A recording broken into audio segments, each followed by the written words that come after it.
Hello, everyone, and welcome back for a new season of the Outdoor Adventure Series podcast, where we celebrate individuals and families, businesses, and organizations that seek out and promote the exploration, stewardship, conservation, access, and enjoyment of the outdoors. Today's episode is sponsored by our friends at Rock Creek Coffee Roasters, home of small batch, freshly roasted coffee. And who doesn't like freshly roasted coffee first thing in the morning when you're doing a podcast? I know I do. So our guest today is Erica Nelson. Now, Erica is a fellow member of the Outdoor Writers Association of America. I feel like we are, I don't know if it would, maybe like first cousins, second cousins, so to speak. And I'm very excited to have her join us here on the Outdoor Adventure Series. Now, Erica is a self-taught angler and fly fishing guide. She is passionate about sharing her learning journey. Erica, Happy New Year, and thank you for joining me at my first episode for 2023. Welcome. Hi, thank you. Thanks for having me. Fantastic. And really excited. The last year we focused a lot on the environment, and we had a little bit of discussion around access. In some cases, it was folks who were talking about and passionate about access for individuals with disabilities. And I know as I saw you had joined the OWAA, and I thought, here's first of all, a woman who's passionate about angling. I thought, well, I'm sure it's that story, and there's a lot of other aspects to your story. And so for our listeners, just kind of introduce yourself to them and share a little bit about your background and how you got to where you are today, a successful fly fishing guide. You've contributed a lot of pieces on some major outdoor related and media related venues, and just I know there's a lot going on here. So why don't you kick us off? Let's tell us about yourself. Sure. Yeah. Well, my name is Erica Nelson. My pronouns are she and her. I currently live on the ancestral lands of the Ute, currently known as Crested Butte, Colorado. Very beautiful, very snowy right now. Really awesome place to fly fish, also known as the Gunnison Valley, which is pretty incredible fly fishing all year round. And so I am the co-founder of Real Consulting, which stands for Reconcile, Evolve, Advance, and Lead. And we have co-created the Angling for All pledge, which I'm happy to talk about later. But overall, we lead individuals and organizations towards racial equity, justice, and inclusion. I'm also a fly fishing guide here in Colorado, which is I just got done with my second year last year, so it's a new thing for me that I've been getting into.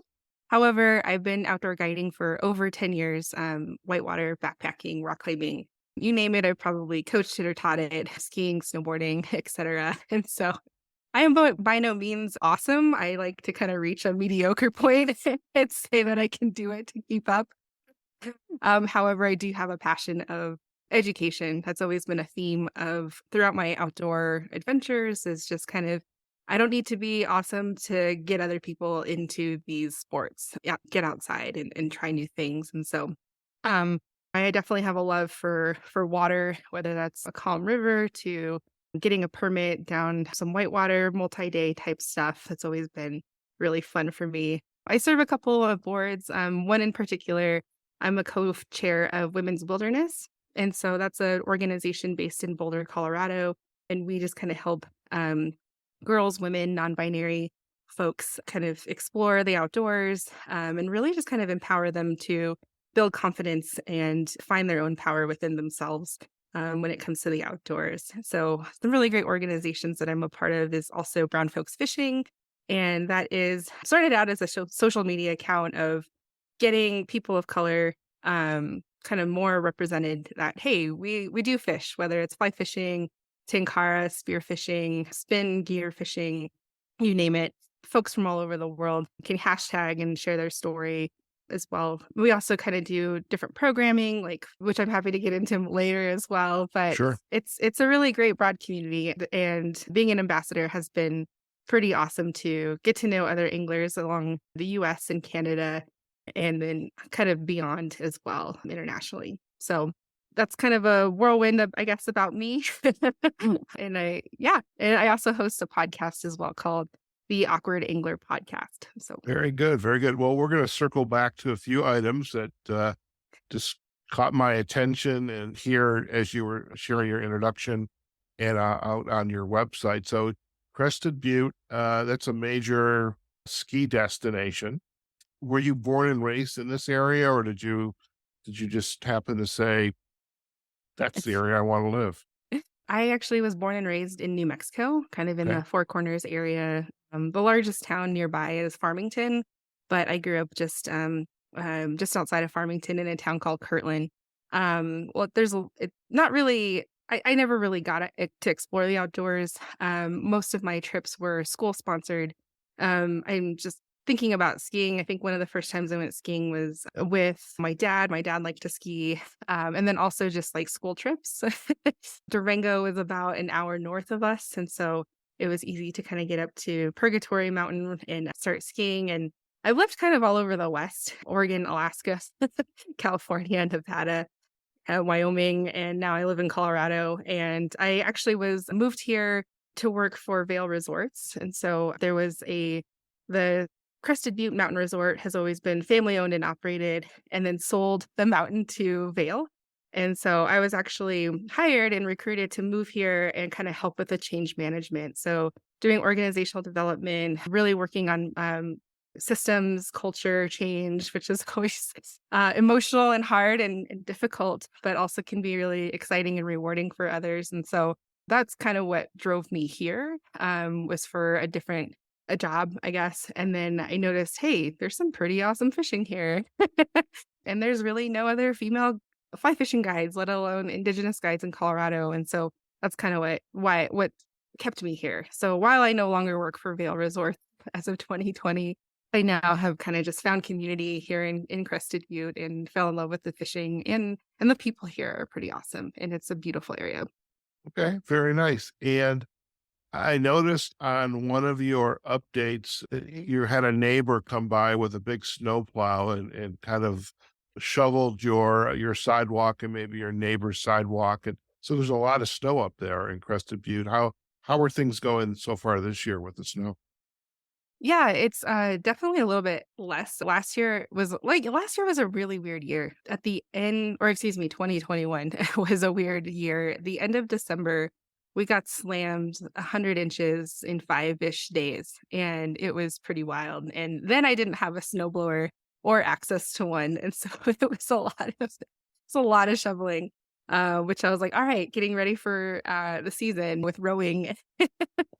And so this year is just a little bit below, but we're still on track, and we get really excited about snow, not only because it's a ski town, but also what that turns into in the spring and the summer, which is abundance of water and resources to have. And to be so close in access to the headwaters of the Gunnison River is pretty beautiful. And so definitely want to see more, but it is nice like today to have a bit of calm weather, a bluebird Okay. day. Okay. Now, growing up around the Four Corners in New Mexico, and you, you mentioned your dad liked to ski, you would go skiing with him. Was your family, were they outdoor enthusiasts? Because I think I had read that you were kind of a couch potato when you were Yeah. first growing up. Yeah, I definitely became a couch potato my first years in college, that's for sure. I was more of an indoorsy kid, I would say. I mean, most of my outdoor activities were probably playing sports, so like soccer, softball, things like that. And then my family never really went camping. There was maybe an annual trip here and there, whether that was skiing, whether that was camping, whether that was just kind of getting outdoors. And so a lot of I didn't realize this at the time until I got much older and reflecting, but yeah, I played outside as a kid, which is still getting outdoors and being an outdoorsy kid. But for the most part, I really just didn't like getting outside. I hated the sun, the wind. There was always like sand in my teeth growing up in the desert. It's I hated to sweat. It wasn't until my family moved to Las Vegas, Nevada, pretty much the day after I graduated high school. Okay. And so I was 18 and I'm like, what am I going to do with my life? And ended up moving to Utah, the Provo area. And so it was waking up in that valley that was just like, wow. here I am, the mountains are just right there. There's a lake right there. I'm curious on what is between these two mountains. So I would start hiking up a canyon and I would kind of not push myself, but I ended up becoming curious of like, oh, I wonder what's around the next little bend. I wonder what's next. I wonder what's next. I wonder how far I could go. I wonder what the view looks like. And so it was just this curiosity that got to me. Eventually, I kind of got bit by this bug of Okay. this is pretty cool. Let's try backpack. Let's try staying the night and then try backpacking and see what this is like. And so it wasn't until I was like 18, 19 till I finally got my butt off the couch. Okay. I love the word curious as a professional development coach. So, I mean, podcasting, you get to be curious as well about your guests and you ask questions and learn more about them.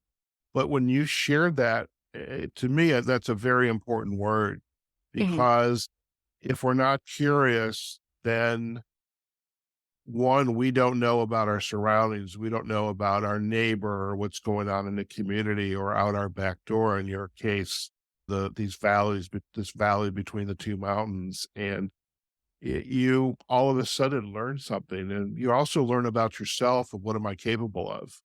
And Right. so I love that word curious. As you began to get more curious and you're starting to explore and perhaps it's out on the water, on the trail, the bike perhaps. What what were some of the activities that really drew you in like this is fun and I could see myself doing more and more? What were some of those activities as your curiosity continued to evolve?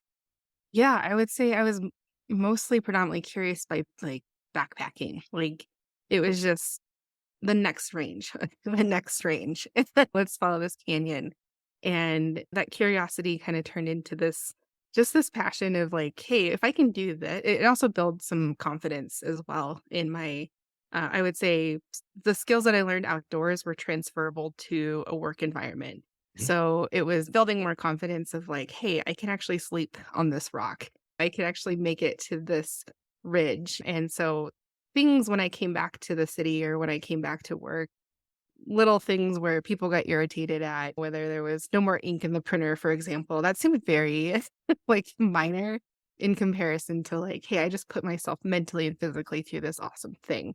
And then here I am seeing these beautiful places in the world to be able to do that. And then I turned that passion into education as well. Mhm. I did have a little bit of a mishap of getting lost, and it did cause a big search and rescue party, and that was, like, a very life-changing moment of looking at leadership skills, looking at my own self-awareness and how I dealt with that situation, really just getting curious about myself and how I reacted to certain things and how I can do better, and so if I can learn this outdoors, I wanna bring working professionals out here about their jobs and kinda how does this translate, and that kind of grew into this love of like, hey, why aren't we talking about these things in the office about building more confidence, being a better communicator, especially when I got into whitewater guiding. It was you had to be a very good communicator and very direct and make decisions that were dealing with risk management. And so it was this like it started out with just hiking and backpacking and turned into this love of making decisions and how do I actually bring this back into my career as well. Very nice. As you were exploring, were you exploring by yourself? Did you have friends, family, coworkers that would go out with you? Yeah, a lot of it was actually by myself. I did buy like a one-way plane ticket to Alaska one summer, and it was just totally on a whim. That way I could try backpacking. I ended up making friends that were also had the same attitude of like, hey, I'm from Minnesota. I want to try this thing too. And so that's kind of how I tapped into just making friends by just saying yes and doing things and kind of not questioning it and kind of putting fear to the side. And then I ended up creating communities back when I lived in Oregon. It was the hot thing was like Meetup, a website. So old Oh I'm yeah, getting old. no, I try. I raised my hand there. Yeah, I saw your head there. I was like, yeah, and like that translated into creating group hikes and different things of other people finding other community that also were passionate about the things you did, but didn't maybe have a partner or didn't have friends that also like to do the things that you did. And that has actually evolved into this online community that I've been able to create on my Instagram account mostly. So starting Awkward Angler and getting into angling, I'm familiar with using the interwebs, I guess, and creating actual community where I was able to meet people in my area. Now that I pretty much live remote, it's building my own online community via social media these days. And it's been pretty awesome to continue and meet other folks that are passionate about the things that you do. Sure. No, I as a podcaster and a member of the OWAA like we are, we have friends literally all over the world. Yeah. And so, I mean, it's nice we can get together like this and drink a cup of coffee or have an adult beverage if that's what we want, right time of day. It's fun and that keeps us engaged. And I think that was so necessary for us, especially 2 years ago when we're right in the middle of COVID and a lot of people didn't know how to be online and Mhm. engage, but here you are creating these communities, and that's fantastic. I am curious though, as you were gaining this exposure to the outdoor activities, getting the experience, growing your confidence, when did you begin to become aware that for Black, indigenous people of color, that maybe they were not as included in not I don't mean included by you can't come here, but I mean included in being able to embrace there's a whole other world out here that you should be taking advantage of. When did that start to evolve for you? Yeah, I have like very two instances that come to mind, and they're kind of polar opposites. One is my when I was getting into whitewater guiding, I didn't realize it at the time because this was also a new activity for me to do completely. And I had a lot of this is now like reflecting back of I had a lot of women mentors. There was a lot of women in this community. I was guiding on the American River outside of Coloma, California, and the the guide service I went through, the outfitting that I went through, and that community that they were a part of were predominantly women. There was a lot of great males as well, but um they were very it was very communal that I reflected on and found it's everyone looking out for each other, not only for risk management, but also being part of the same company and community. This is not a always a super 100% safe thing to do. And there's risks out there. And looking out for each other's backs and head counts constantly throughout the day and while you're having fun as well. And so it wasn't until I kind of got into fly fishing. And when I got into fly fishing, the moment I realized that you can fly fish from a boat, this was awesome. And so I could actually take the skills that I had with whitewater guiding and put them into practice. And if you know how to row, you can go. It's kind of a saying in the fly fishing community where you're not the only person rowing, but you can have a partner there to switch, right? And where you're also fishing as well. And so I was able to get more familiar with fly fishing, hone in my skills. I had a really great mentor that I found in the fly fishing community that was really helping me with casting and everything fly fishing. And then yet I was able to kind of get him on fish as well while I was rowing. And so it was kind of this exchange. But once that relationship, I moved and so I no longer have that relationship available to me. I've kind of just sat there and kind of observed being part of the fly fishing community alone and not having any kind of left again with like no friends. I have to kind of build another community. And I noticed it just was completely opposite of the experiences that I had with whitewater. It was very individualistic. It was very, I dealt with a lot of rudeness, a lot of discrimination, a lot of things that were just completely different. And not only mannerisms, but unspoken rules, attitudes, behaviors, and things that I was observing was just like, this is not fun. Like, I don't want to go to that river again if I have to run into people like that again. And so it just kind of became this turnoff and kind of looking as a huge, like, just not feeling like I was welcomed at all when this is a very natural and available resource for everybody and everyone deserves to be here. And so these conversations get a little awkward. And so that's kind of why I started this platform of Awkward Angler is not only learning how to fish is awkward, but also in getting yourself involved and immersed into the community is not always easy. There's a lot of bullying I see, not only in person, but online. there's a lot of homophobia, transphobia, fat phobia. It's pretty bad. Like once I started kind of getting more immersed into the fly fishing community, and I was like, this is not okay. This is and yeah, it just kind of those are just moments that I've seen, and then it's just kind of been a comparison and a difference that I've seen over the years. Sure. I have to include, as you were describing this, you're not the first person that ever described some of those scenarios, the Mhm, rudeness, the bullying. There's an individual, he was on our podcast last year, and I recall he was out there on some piece of the river, and there was another individual downriver, upriver, I don't know. I've never been fishing, by the way. I will share that with you. I've never, but I'm gonna take care of that this year. That's my goal. All right. perfect. But they were confronted by somebody who was very angry and said, "This is my river." Mhm, And if that individual is angry at some other man, this was a Caucasian white man, I can imagine how they treated somebody who was not like them. mhm. Is angling and being a fly fishing guide, is this a type of activity that you can provide a service to a group of, say, other women who also want to explore being in nature, outdoors, learning the skill? Or is it a one-on-one type of lesson that you provide?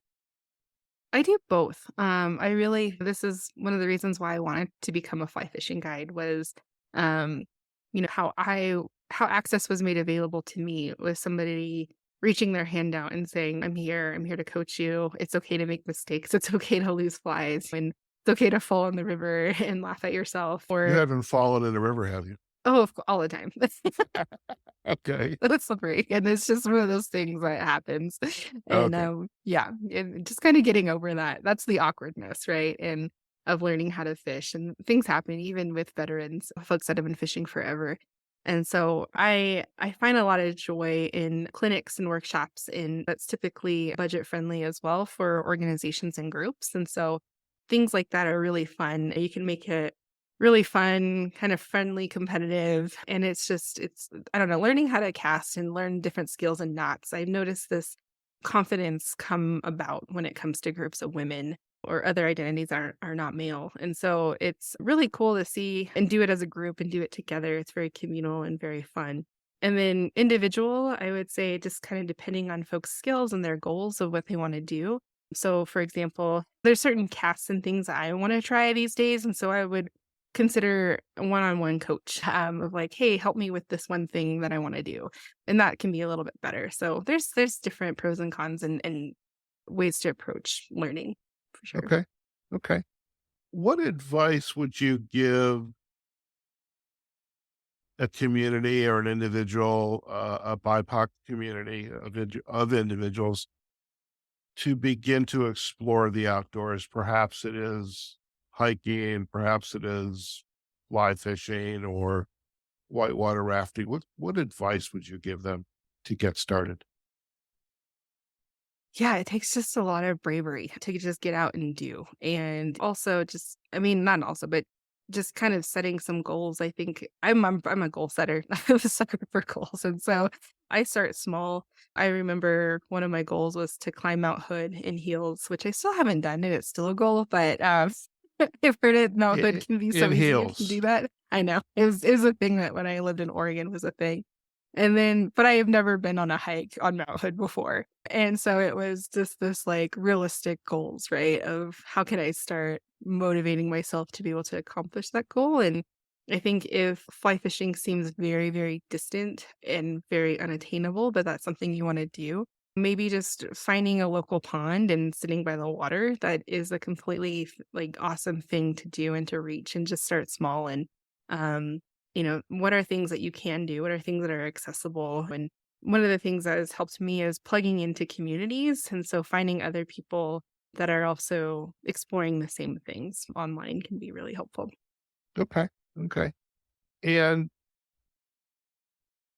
as you have grown in your guiding work, what What's been the challenges you faced? I mean, you had a job until a couple years ago, as did I, and then all of a sudden we decide something. There's a lot other things out there that I'd rather be doing. When you began to then explore the life of a fly fishing guide, what are some of the favorite parts, and actually maybe even the challenging parts that you have faced, and how have you kept this motivation going? Yeah, I would say I'll start with rewarding, which is just seeing progression. I think that's just very, oh man, I get a high off of it, of seeing folks, of whether it's they're embarrassed of their skills, they're kind of like, I don't know, they're getting tangled, they're getting frustrated. And then just seeing them by the afternoon of being independent, they're also wanting to learn to be like tying on their own things, or are trying new things or new casts. And you can just see the flow in them and the excitement and that confidence. I think that to me is what I thrive on, is just seeing that transformation throughout a day. And so that's what continues to help me guide and that momentum and that drive. Also creating more access for folks that feel like they wouldn't be able to do it. So I get a lot of clients that are women of color, trans identities, the queer community. I work with a lot here in the Valley. And so they would never be able to, or never even think about going out there if it wasn't accessible for them. So those are awesome things that I like to that keep me involved in the community and this and guiding. And then on the flip side, unfortunately, there's um, um, instances of bullying that I've dealt with, especially last year, of even questioning like, why do I guide for certain people? Permitting is pretty tough to come by here in Colorado to become an outfitter. There's a lot of red tape around it. And it's just a lot of political things that are happening that prevent folks like me from becoming my own outfitter in the way that I want to do it. Whereas Mm, there's a lot of um, just a lot of stuff you could say on the back end of doing that. With this is the way it's always been. Older folks in the community that are holding and grasping dearly onto their permits. And so it can be really frustrating and really challenging. And I think just continuing to think about those folks that I did see the light kind of go off of like, "Hey, I love this thing. How can I continue to thrive? How can I actually support you versus these political things that are happening?" And so it's kind of it's an interesting mix of why, but also some red tape that I run into. okay, okay. So tell us more about your work to open up the outdoors and the activities, the fly fishing, for example, to BIPOC individuals. And perhaps you can also include the what is the angling for all pledge, because I'm assuming that's related to it as well. So tell us more about that and these initiatives that you're working on now. Yeah, I would say, it started again with curiosity, I would say, of does anyone else go through these things that I go through? And like, do other folks like me find themselves just struggling and dealing with discrimination and racism and things on the water? And I think that's kind of simultaneously when I was asking these questions, I came across Brown Folks Fishing, and the founder is Tracy Lin Chung, and she is the social media founder of Brown Folks Fishing and also just a very good dear friend of mine. And she and I kind of brainstormed of like getting frustrated at not only individuals on the water, but looking at brands and organizations and how they perpetuate this idea of this lack of representation that people of color are out on the water. And so we know we're there. We started an Instagram account letting other people know that we're out here. And so, but when it comes to representation, it's totally lacking. And to me, representation is important because if you can't see yourself out there, you're likely not going to do it.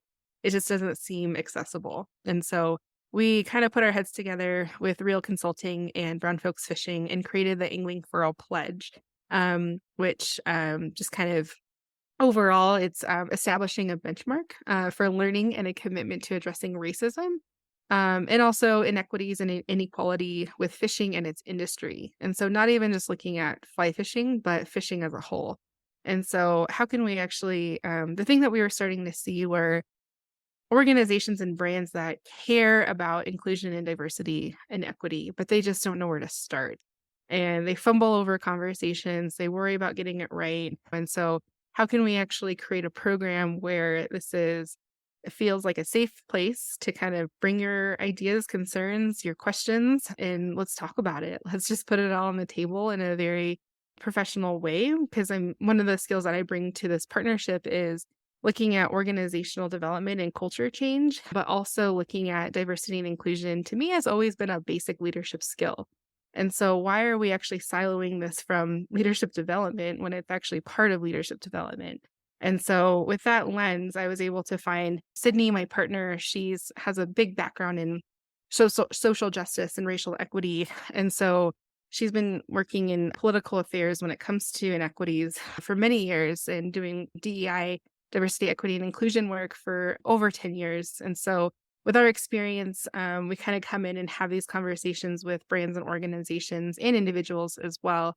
And like, hey, let's just put it, let's address the elephant in the room. Let's talk about what's happening in look at our national discourse right now. People like this is happening in our society, and us as a brand, we either want to get on board or have more understanding about this. And so we kind of created this program for folks to kind of be able to have access to this conversation. And so it's just kind of like a program where we start at the top. So it's really important for CEOs, executive directors, board members, et cetera, leadership teams to be able to be in the room, being able to talk about these things because that's what their staff and their younger staff is talking about. That's what they want is a more inclusive environment.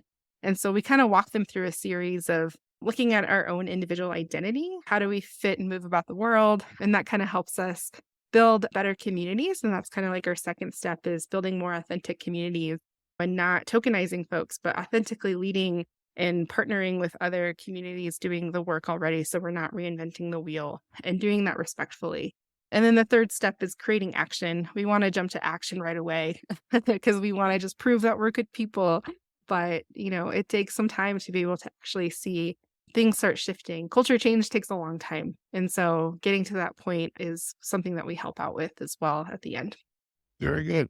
Okay. I'm curious too, with organizations like the Outdoor Writers Association of America. I mean, that's how I met you last year. And how do you see organizations and even your participation in organizations like the OWAA helping to further uh, craft and introduce this message that of inclusion of really being empathy and understanding and wanting to learn and also to be curious. How do you see organizations like this being a part Yeah. of this? Yeah, I did a workshop last year with OWAA, and it was called Tokenization versus Representation.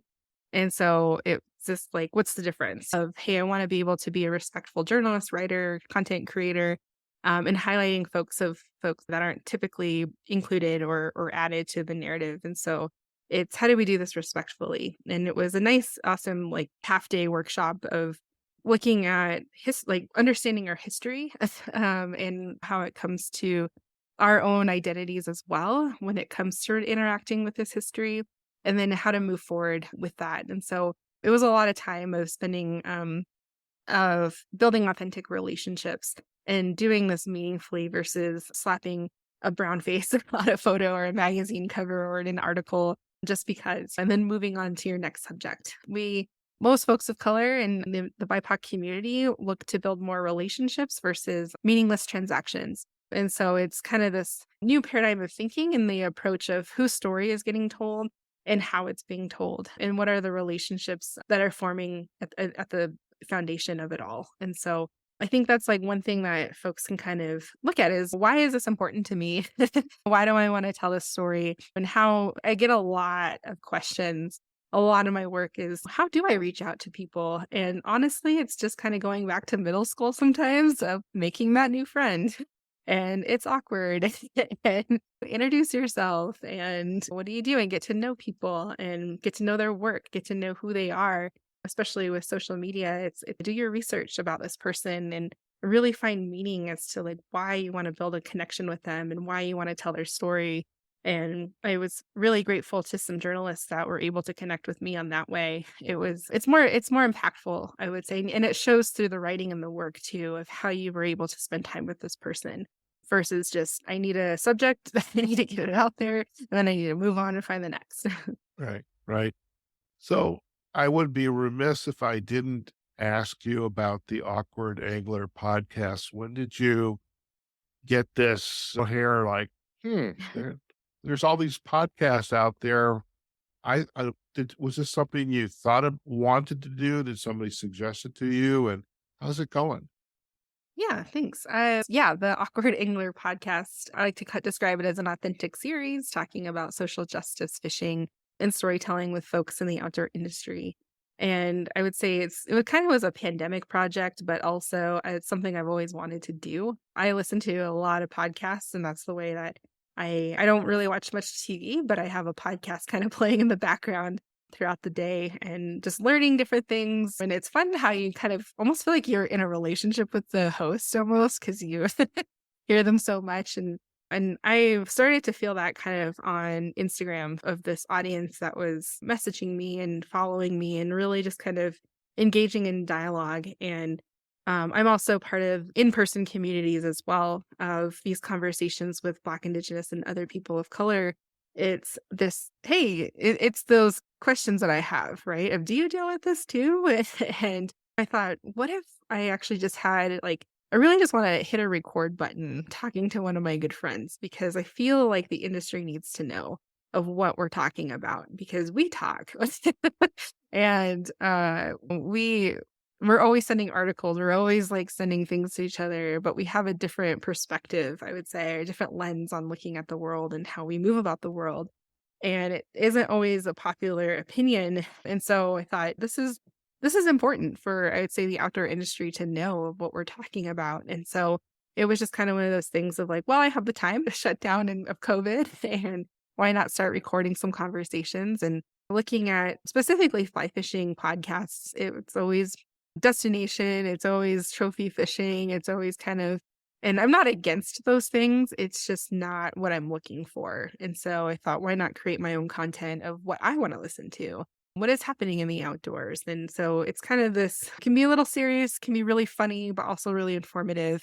I'd say that's kind of most of the feedback that I get. And so right now I'm very, very pressed for time, and I wish I need to start looking at resources and possibly outsourcing because there's so much things I wanna get out there, but I'm doing it all myself. So creating it, writing it, producing it, and, I You're have speaking to the choir, my yeah, dear. it's a lot, and so, finding other means to be able to outsource things would be awesome. All right. So, Well, we yeah. might be able to help you with that one. But so before we head out, I would love if you would lean into a couple of the themes we have in our podcast. The first one is the aha moment. And I love asking this question because I mean, our guests have been from all walks of life and they all have stories and this, but they're all passionate like yourself about the work that they're doing. And whether it's the activity of the fly fishing, for example, or making new connections and growing the community and awareness. What was your aha moment when you look back and you said to yourself, wow, I can't believe I'm doing this, or I get to do this?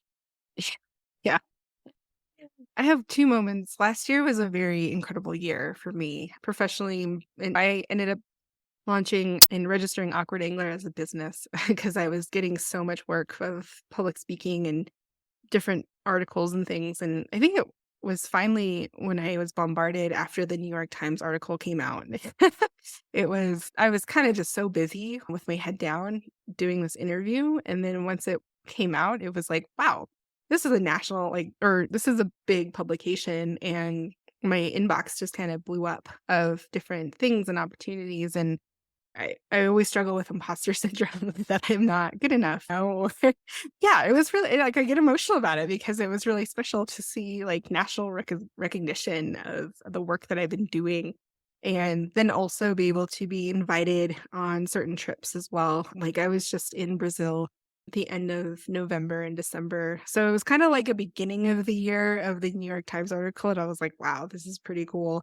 I didn't think it was going to be this awesome and big, and to see my work displayed in such a way. And then also at the end of the year, being invited on this really kind of like a VIP travel Brazil fishing trip down in the Amazon. And it was a very luxurious trip to be able to catch some peacock bass. And I'm like, this is my job right now. This is pretty awesome. I said to eat Brazilian food, drink the cocktails, and then catch these awesome, beautiful fish in the Amazon. So that was a pretty awesome experience. I'd say that started my year and then kind of ended my year. I think that's fantastic. And just the variety of the fishes that you were able to see and catch and the experience that had to have been phenomenal for you. Yeah, it was awesome. And Very holding a good. piranha and then eating a piranha for lunch. I was like, wow, this is pretty cool. That's pretty amazing. That's pretty amazing. So I am curious too, for our listeners, what one final piece of advice or insight, perhaps it's a quote, a book, or something somebody shared with you or you learned along the way that you would like to share with our listeners? What's your insight to go? I didn't think that this was much insight until I had a friend reach back out to me recently and say, you said this, and it stuck with me, which is if it's not fun, don't do it.